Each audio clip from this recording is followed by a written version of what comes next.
Delta 150 Heavy, contact ground for 9 for taxi. Good day. I'm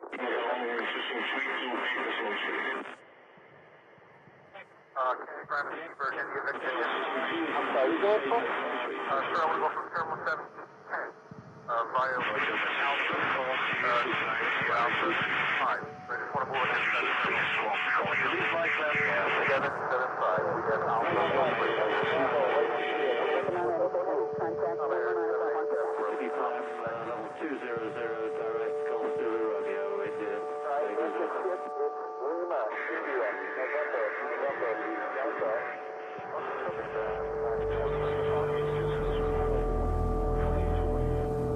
Hello.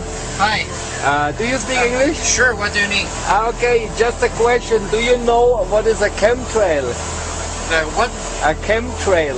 I do know what a chemtrail is. Yeah, and is it true? Well, there's a big debate.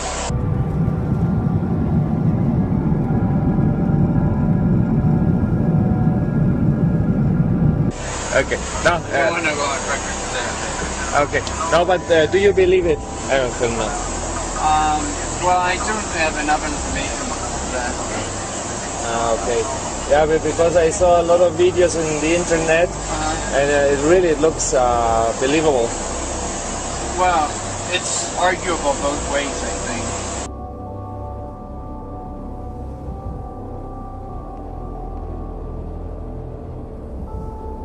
Yeah. Depends on which side you're on, but yeah. But what is your personal opinion of it? I think there's part of truth. Part of truth, yeah. Yeah, we should investigate this, because when it's true, imagine so many people they suffer of this. Yeah, it's a necessary evil, as you would say. Yeah.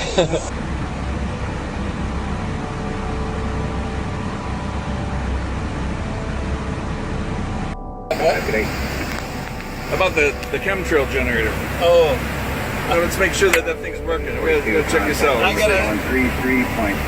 Oh, look at that! They're working. They're working. You can see the chemtrails coming out of the entrance here. Look at that. I'm dying to take a picture. Oh, that's cool. My neighbor, you got yeah. So I Chemtrail gen. I'm doing a video. Chemtrail generators are on, and yeah, there it is. Look, you can see them. Oh, hey, that's awesome. It's working. How much more evidence do you need that they're spraying us with shit? Absolute fucking shit. There goes another one in the process. Don't tell me these pilots don't know what the fuck they're doing. They know what they're doing. They're spreading chemicals on. Now for the last 2 weeks, it's been hammered like this, and everybody has got a bad chest, a cough, and a cold. Now you're telling me that that's a virus? Something that just naturally occurs? Bullshit. This is where it's coming from. All this shit is landing on your fucking heads. Wake up, people. It's time to fucking wake up. Aircraft making a condensation trail is very similar in many ways to when you go outside on a cold day and exhale. You create a condensation trail. That little cloud is a condensation trail. Now, if you take a 2-mile walk on a cold day and you can turn around and you can see your condensation trail tracking all the way back for 2 miles. That's how crazy it is to think that what we're looking in the sky is actually condensation trails. The contrails, not the chemical, the contrails occur because of cold air, minus 30.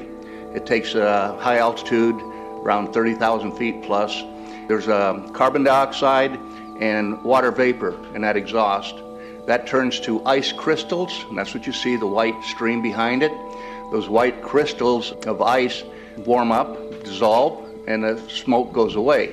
And it never lasts more than a minute. What we're seeing now, and I first could not believe it, and I started looking at the skies, and these are not normal, they're not natural. There's something going on, I don't know who it is or why they're doing it. All I can testify is it's not natural and it's not normal. It's got to be some outside influence doing that. Thank you. See those mountains over there? Not really. They're there. You can't barely see them. Why can't you see them? You say it's fog? It's not fucking fog. It's noon. The fog should have burned off a long time ago. See those mountains? I'm getting sick and tired of being sprayed every fucking night while I sleep. They're spraying the fuck out of us, calling it fucking fog. It's bullshit. Look at those mountains. You can't even see them, and they're right there, a couple miles away. I'm sick of this shit. When you look into that and ask questions, they say, oh yeah, contrails. No, contrails are behind a jet. If you see a jet flying very high, the stripe, the condensed stripe behind it, that's normal. But in areas first observed where there's very little population, you see a jet airplane going, it's not only one, they have 4 condensed stripes behind them. They go this way, this way, this way, this way, and then this way, this way, this way, this way. And when you inquire about it, ask people, you recognize that the real climate change scientists are truly ticked off, because apparently nobody really is asking them.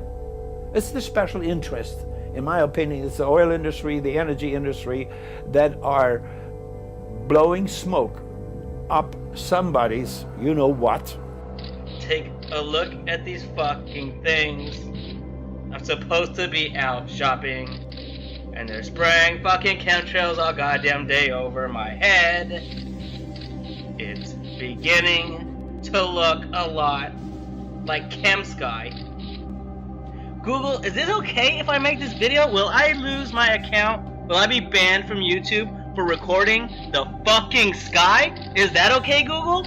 Am I allowed to do that? No, you can't show the sky either. Google is completely corrupt. Talk about chemtrails, you lose your fucking channel. How dare you expose the US government and their bullshit lies? How dare you record the fucking sky?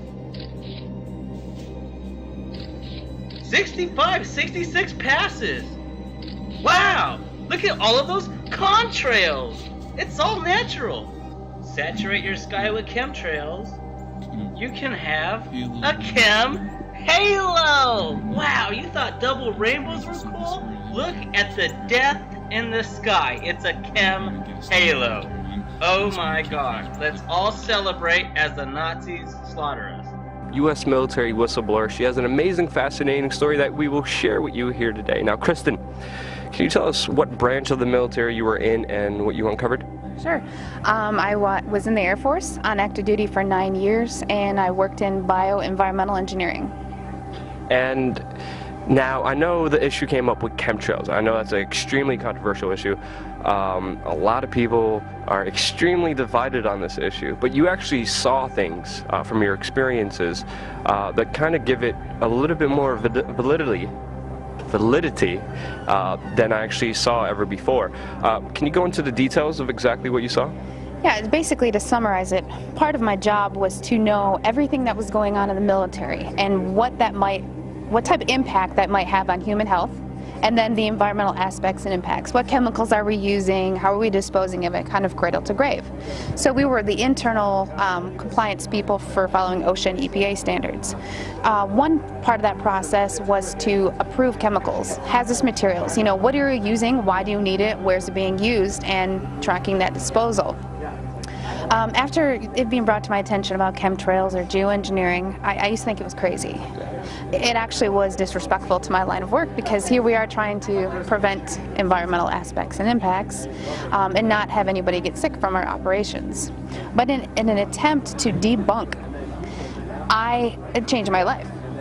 I started noticing things. I started noticing large quantities on the system where I would approve chemicals that did not have a manufacturer name, wasn't tied to a building, and that was normal protocol. When I started asking questions, I slowly became demonized. A couple years passed after that when I asked again and people realized I was kind of being more vocal about it on social media.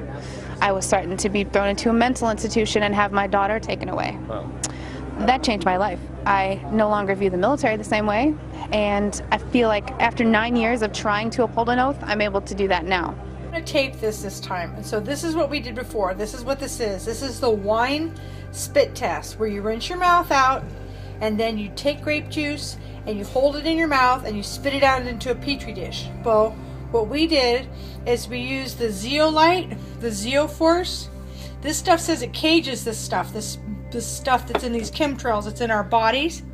Okay, so then now Chris is just going to pour in a little bit of that little tiny bit of the 91% alcohol. Watch, the stuff is alive. Watch what happens. Pour some in, just a little. Watch. Look. Look what it does. Now you can film it up close. Oh, yeah. That's totally freaking... Is that freaking freaky? This is in every single one of us. This is spookier and weirder than I even want to go there.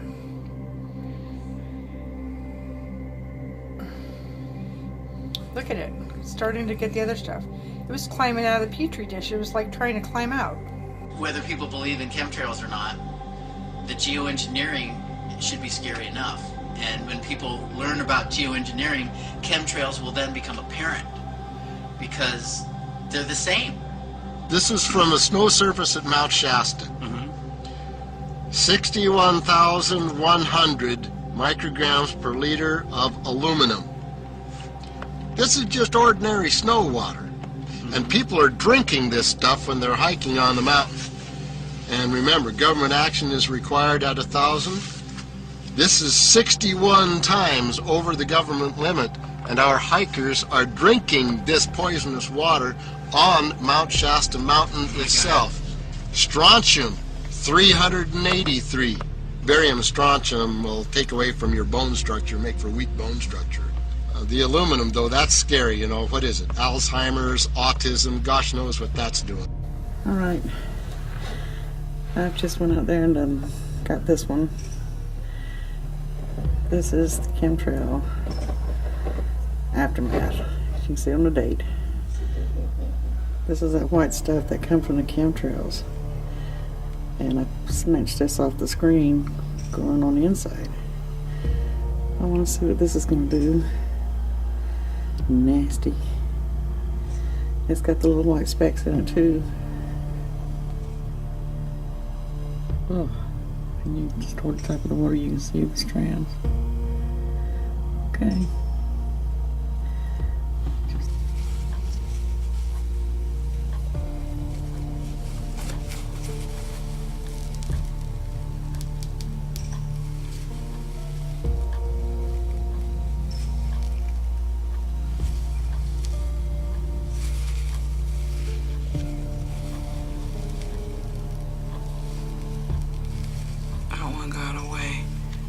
Numerous air quality studies, including from CARB, California Air Quality Resource Board, have named submicron-sized particulates as being particularly harmful for human respiration.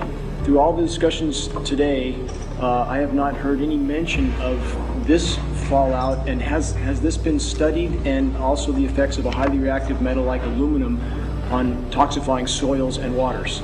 The question is, what would be the effects of these materials on human health if they came down into the stratosphere, in particular small particles and aluminum? So the collaborators of mine working on the aerosol scheme are actually folks from Carnegie Mellon who focused on human health impacts. And while we haven't published it, that was the very first thing we did, was do the order of magnitude calculation in level pencil and paper, but with an expert on human health impacts about whether there could be an issue.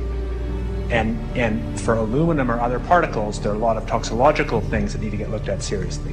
But if you're just thinking about the sheer number of particles and the human health impact of small particles, the answer is, well, we haven't published it. That was the first thing we looked at with some of the leading experts who do epidemiological research on human health impacts, and it's not even close to being an issue. So 10 megatons of aluminum dumped into the atmosphere would have no human health impact. So let me be more careful here. We're to separate out the toxicological. So the alumina, we've only begun to research and published nothing. Alumina, we've only begun to research and published nothing.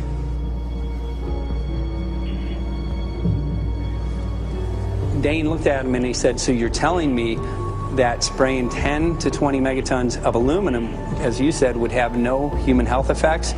He took a deep breath and he swallowed and he said, let me be more careful here. We haven't done anything serious on alumina, and so there could be something terrible that we'll find tomorrow we haven't looked at. And that, for me, that was the whole main point of what is going to be coming out to the public. It's the damaging effects of aluminum that are being found around the world in massive amounts. Here's David Keith confronted on this very issue, and he looked, you know, at that point like they just let the cat out of the bag. Mm-hmm. We haven't done anything serious on alumina, and so there could be something terrible. And telling them that we have to lay a pattern up there to prevent sun energy from hitting Earth. And what they're doing in there, it's now pretty much determined. They're putting in there aluminum, barium, and strontium.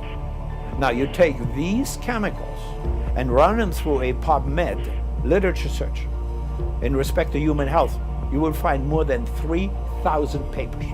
Aluminum alone, I mean aluminum Alzheimer's, right, mental, I mean there's no question about it. Now it so happens, when there were people who really paid attention, if there was due to some weather and air changes, wind patterns, suddenly this stuff that they're laying out there, it comes down in rain. If it falls on crops, it kills the crops. It's like they have big blisters on any one of the crops, vegetables or things like this. Organic crops, totally destroyed, can't even use them. And when it comes to an area, for example, as like forest, after that, a few weeks after that, they're totally dead. They're toothpicks, and you can see it all on the internet. Luft- und Raumfahrttechniker und habe Flugzeuge repariert und so weiter. Ich möchte euch jetzt mal ganz kurz erzählen, was ich gemacht habe. Ich habe auf dem militärischen Sonderflughafen Oberpfaffenhofen in Zusammenarbeit mit dem Deutschen Luft- und Raumfahrtzentrum ein Flugzeug mit einer Sprüheinrichtung ausgestattet, was an unserem Himmel giftige Substanzen versprüht. Als ich mit den Beweisen dafür, den Fotos und allem drum und dran, zu meiner grünen Abgeordneten im Bürgerbüro gegangen bin und gesagt habe, hier, so sieht's aus, ich stelle mich jedem Untersuchungsausschuss zur Verfügung, ist 3 Tage später mein Boss zu mir nach Hause gekommen und hat gesagt, ich muss dich entlassen, da werden von ganz oben große Räder gedreht, die ich nicht mehr halten kann. Ich kriege keinen Job mehr in der Luftfahrt. So you uncovered a lot of these hidden chemicals. Where's the connection with the chemtrails? Well, the connection is, at first, when I saw these large quantities of aluminum, barium, strontium oxides and sulfates, I thought, well, this could be for an industrialized process, for something called shot peening or, you know, bead blasting, things that you see in kind of the automotive industry. Except those were already accounted for. I already knew how much was used for those processes. It was a little type of different constituent. And the first thing I did, part of my job was to sample air, soil, and water. So that's what I did. I air sampled the soil, the air, and the water. And due to my profession, I know at which levels or limits of detection you need to check that at. And the amount of pollution that was in my area, and this is tests I did in Oklahoma, you know, in Georgia, in Chicago where I'm now. But in taking those samples, I knew the background, because a lot of these things are naturally occurring and elemental, but not in this form and not in this quantity. So how did it get there? So just to clarify, you see these huge storage containers of these chemicals. Then you do the test on the air and soil, and you see these same chemicals in the air and soil now. And that's pretty much been the main evidence I've seen people who are for chemtrails use, is saying, look at the soil, look at the water, look at all the chemicals in there. And now you're finally the person who's like, wait, I worked in the military, I saw a bunch of these chemicals there. That's crazy. It is crazy. I used to think it was crazy, and everyone asks, why are there no pictures? Yeah. Well, I'd like to see you try to take a picture inside of a restricted air hangar, because you'll have an M16 in your back.